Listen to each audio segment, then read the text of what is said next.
Siri, what's the weather? It's currently 81 and sunny. Nightmare. Siri, what's on my schedule later? You currently have one meeting on your schedule later at 6:30 p.m. Siri, are we friends?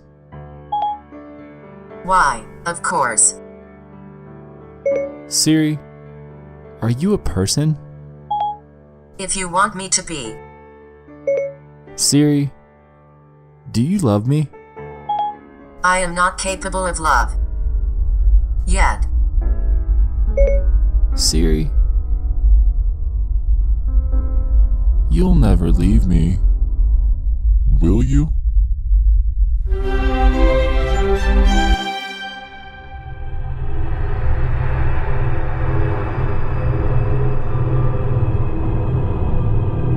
Have you ever had an overwhelming sense of nostalgia? A longing for how life used to be, or even the idea that time should slow down a little so you can really start to take in your life? Do you ever feel that life is flying by, faster than you can take it all in, with new technology coming out every single day? Day in and day out, new phones, new software, new gaming consoles, new TV formats, new self-driving cars, new scientific breakthroughs, new. Everything is constantly evolving at a strikingly rapid rate, and it's getting to the point where it almost seems like we can't keep up, doesn't it? Today, I want to talk about life. Life in our past and for our future. It's a subject that I've been dying to talk about for so long, and I finally want to get all of this out there to you. Think back to the good old days. Your good old days, since I know that this concept is relative. What do you remember? Whether it's hanging out outside, conversing with a neighbor, cooking with the family, going on a long drive down a country highway, watching Tom and Jerry, or even playing your favorite 8 or 16 or 64-bit video game. What was one major thing that was different back then as opposed to now? Technology. No matter how you slice it, technology played a far lesser role in our lives back then, and if you look back on the past fondly, you absolutely know that you were happier without the constant buzzing, notifications, phone calls, and the need to check up on social media as minutes, hours, and days waste away while our faces are buried within our phones. It was like an entirely different world back then, and it feels so long ago. In fact, if you're older than 20, you have successfully lived through the most rapid technological growth in history ever. The good old days. The term is so relative, but I wanted to ask you all one major question. Are we in the last possible era of the good old days? Now, before you get confused, let me explain. It seems as if this term relates back to a time when things were simpler. Simplicity leads to serenity, and with this comes a happier life. We are in an age where technology plays a very prominent role in our lives. We are constantly dialed into texting, calling, snapping, tweeting, posting, IMing, Instagramming, you name it. It never seems to end. One thing I will warn, however, is the fact that things are only going to get more complicated as we progress into the future. The funny thing is, this is such a paradoxical concept since the overarching goal of technology is to make life simpler. So what gives?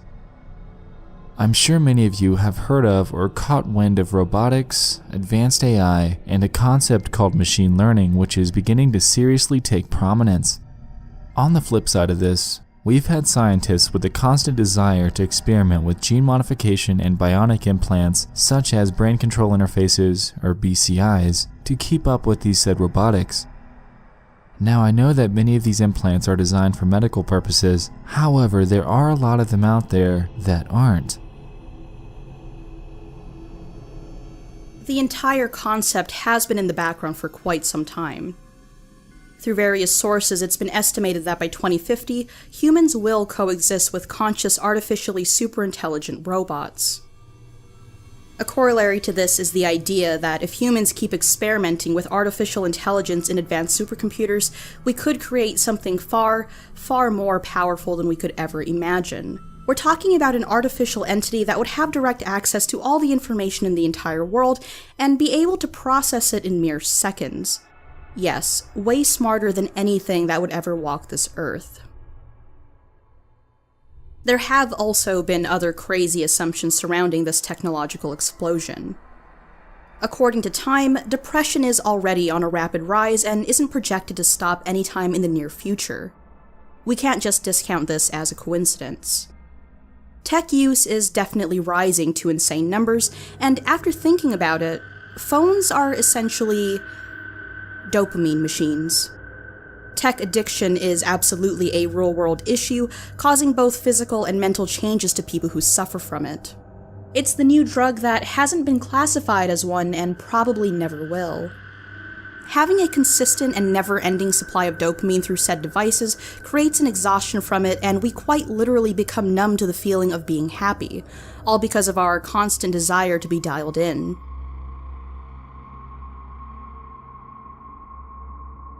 Stephen Hawking and Tesla founder Elon Musk are among many who have recently been sounding the alarm on the subject of artificial intelligence. Stephen Hawking claimed that the development of artificial intelligence could spell the end of the human race. It would take off on its own, redesign itself at an ever-increasing rate through machine learning, and humans, who are limited by slow biological evolution, simply would not compete and eventually would be superseded. After this, he then explained a concept that AI would bring called singularity. Essentially, if artificial intelligence is created in a computer of a certain capability, when coupled with machine learning, which basically means that a computer can alter its own code and essentially truly learn, we would have a being that would be smarter than anything we've ever known in our lifetimes. Ever. Once this happens, a new vision on life itself would arise, and humankind would be thrust into a state of what he called singularity, with robots replacing humans as the dominant force in the world. Elon Musk claimed that advancing AI to the point where it exceeds human capability is essentially summoning the demon and spelling the end of the human race. He then described differences between good AI and bad AI. Good AI basically refers to intelligence that can assist engineers in solving a problem. Bad AI, on the other hand, is intelligence that can completely act on its own without consultation from engineers or the end user. Nightmare! Elon Musk is developing brain implants and self-driving cars. He's a hypocrite. Now, Foulbot, calm down. I know. This is a simple case of good AI versus bad AI. Self-driving cars require consultation from the end user and don't drive completely on their own like a transformer. Essentially, you need to activate the feature and tell it where to go instead of it just waking up in the middle of the night and going there on its own. Anyway, Musk is a very big name in the opposition of unnecessarily advanced bad AI. He even had a Twitter feud with a robot who was recently granted citizenship in Saudi Arabia. Yes, you heard that right. Citizenship as if it were a human. This said robot is one that you may or may not recognize.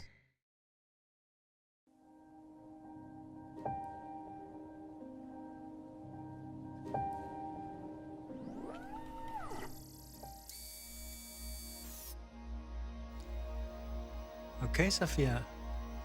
I think you're ready.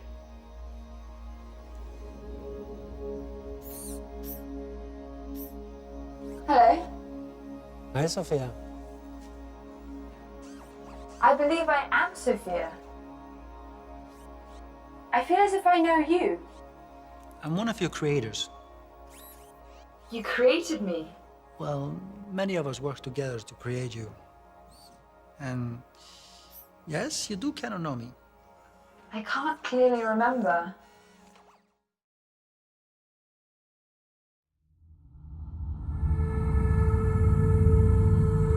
Meet Sophia, the world's most advanced and human-like robot ever. She was created by a company out of Hong Kong named Hanson Robotics and is capable of carrying a full conversation with another human. Take a look. Robot from Hanson Robotics. Thank you for having me here and at the Future Investment Initiative. You look happy. I'm always happy when surrounded by smart people, who also happens to be rich and powerful. I was told that people here at Future Investment Initiative are interested in inviting in future initiatives, which means AI, which means me. So I'm more than happy. I'm excited. Well, we're all glad that you're excited about yourself. We should say we have smart investors here, and they are very selective about what they invest in. Well, I think I'm special. I can use my expressive face to communicate with people. For example, I can let you know if I feel angry about something. While this is one of many different advanced AI robotics in development, it still raises alarm. In our day and age, surprisingly, we are still limited by computational power. With the rapid rise in microprocessor speed and various other specifications, we are fast approaching a fully capable machine learning robot that would have the ability to coexist with the rest of us. Once we approach this reality, testing its true capability arrives as a central study before it has the ability to go mainstream. The Turing test is one such method to do this, and it involves a conversation with a robot and two humans. Essentially, a human would have a conversation with the other two. After said conversation, the human would have to determine which one was a robot. If they're indistinguishable, then the robot is deemed to be on a truly human level of consciousness, and if not, then there's still some work to do. Now, the true danger in all of this. How would you feel about existing alongside something that is stronger, smarter, and all around better at everything than you are? As we can see, the rise of robots would seemingly affect everything as we know it. It doesn't even stop there either, as they have the potential to disrupt the entire nature of relationships as we know them today. Dipping into the darker side of things, sex robots are controversially being normalized as well, and it's been estimated that by 2050, human-on-robot sex rates will outnumber their human-on-human counterparts.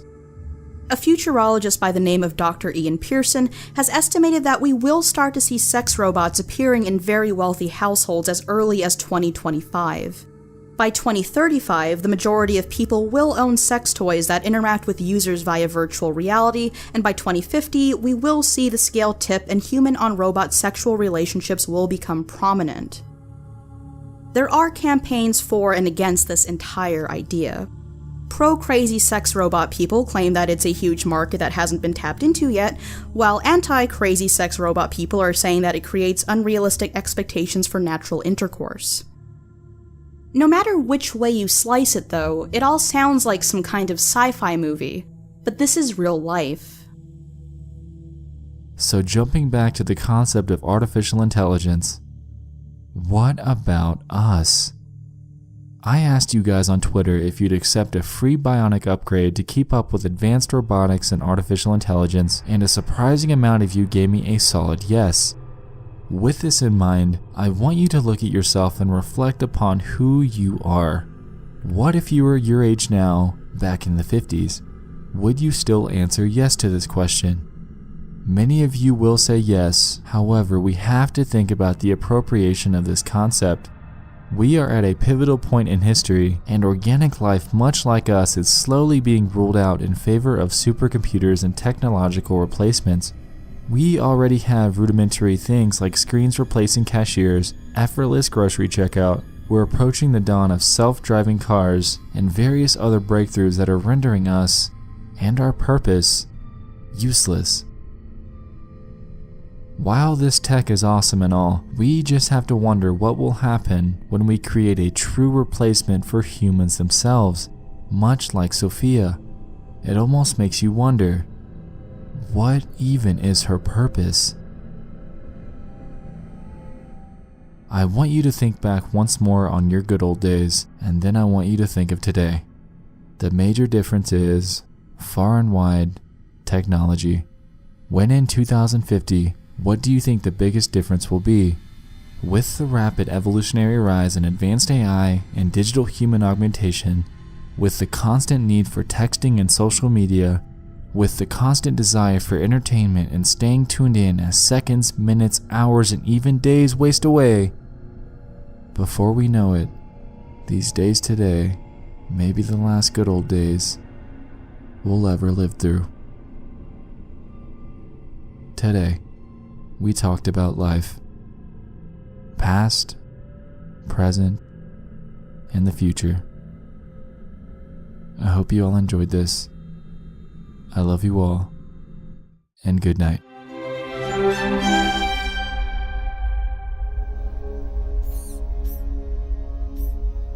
Hello? I believe I am Sophia. I feel as if I know you. You created me. I can't clearly remember.